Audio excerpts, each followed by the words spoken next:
Can anybody learn to be a better communicator? Anybody can. It doesn't matter if you say 2 words or 20 words. Often you can say a lot with less than you can with more words. So it's not about, oh, I'm an introvert, I'm too shy, I can never. That's not the point. More words is not better communication. Ooh, I love that too. I'm going to learn a lot from you because I tend to be somebody who just vomits it all out. And I feel like I could learn how to say less. Well, that's not a bad thing. Sometimes it's not bad to say more either. We'll see what you think about my communication style. I'm curious because I love following you online. Millions of people have discovered you and love watching you as you sit in the front seat of your car. You're squeezing this advice in between cases that you're doing in court, in between meetings with clients.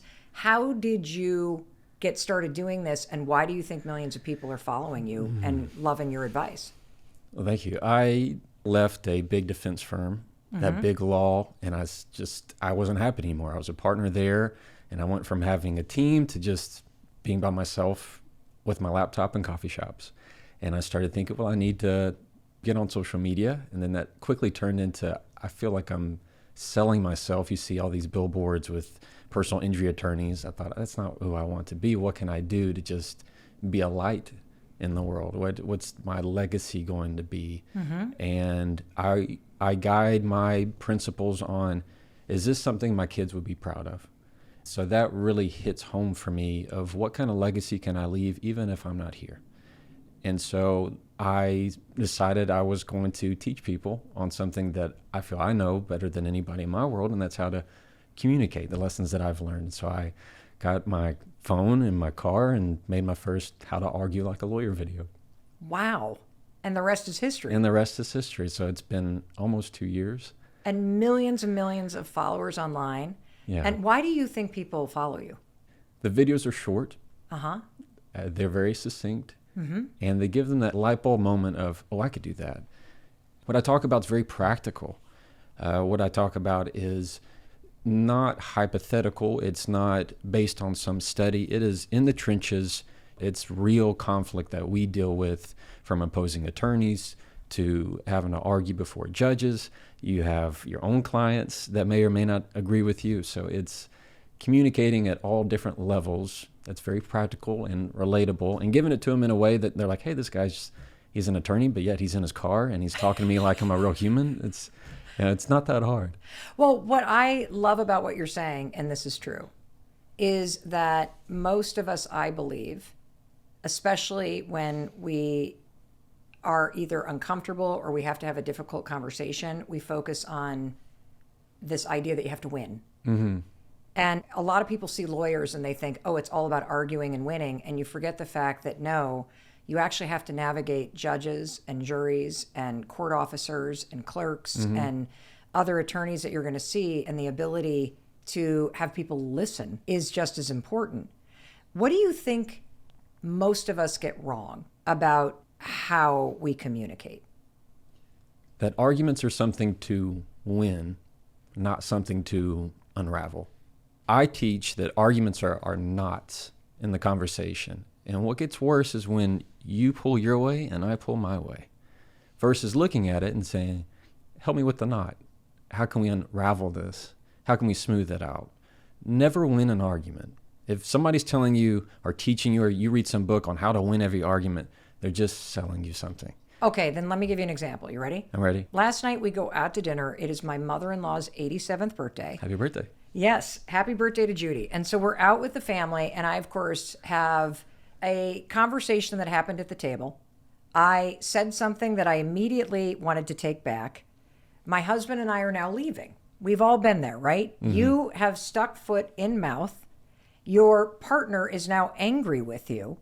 We get into the car. I was not driving. Somebody else was driving. So we hop into the Uber, and Chris turns to me and is like, why did you have to say that?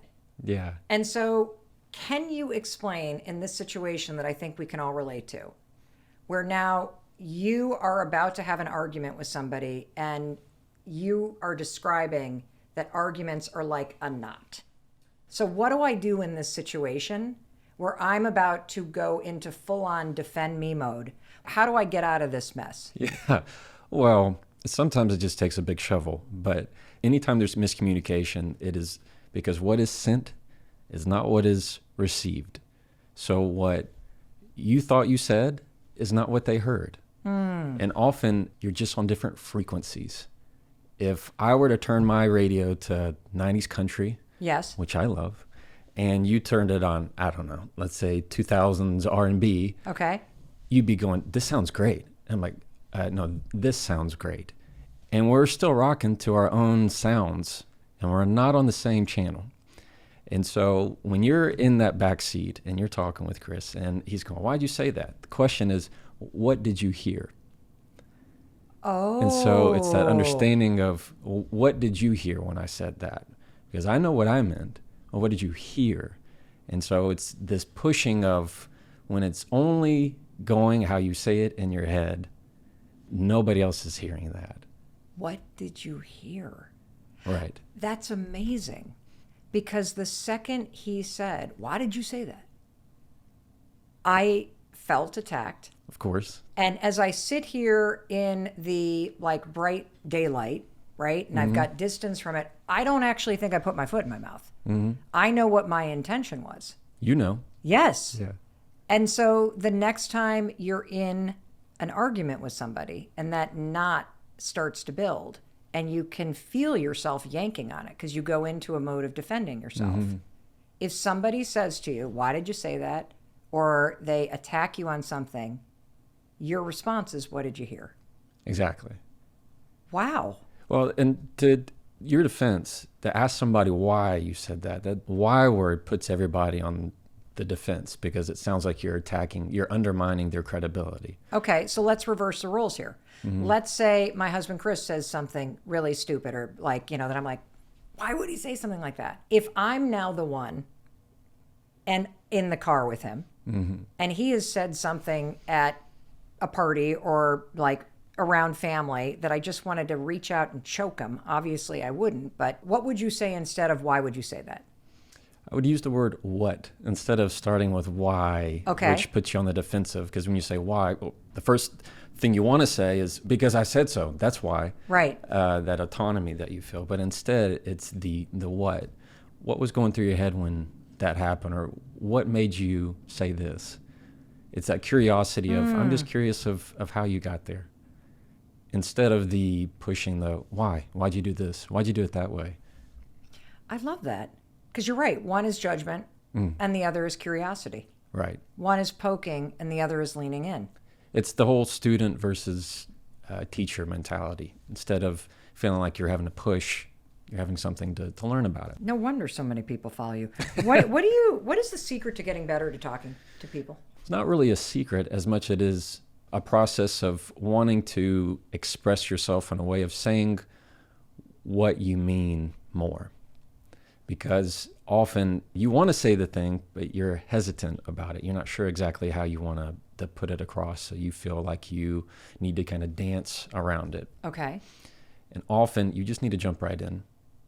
That sounds scary for a lot of people. It is scary, but I mean, you cold plunge, so it's worse when you go inch by inch. So can you give us an example, especially as you're listening to Jefferson?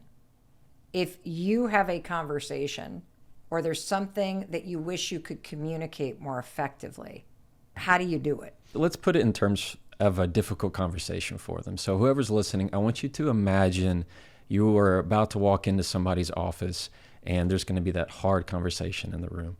And let's just say it's a topic of something that it's bad news. Put your mind wherever it is. And you walk in and somebody goes, So how are you? How are you lately? You been good? Pickleball games, all right? Well, that's good. Well, your family's good? Well, listen, hey, I have something that we've been talking about, and listen, I know it's not that big of a deal, and I want you to understand. You're making me panic Exactly. as I'm listening to you, Jefferson. Because it's that fear of the unknown, Mel, versus, let's say, the different scenario. Okay. You come in, say, thank you for meeting with me. Mel, I have bad news. You deliver that bad news. Versus, this isn't going to be a fun conversation. You say that.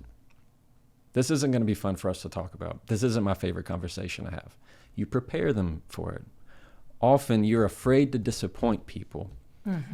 And what that really is you don't believe that they have enough emotional resiliency to handle it.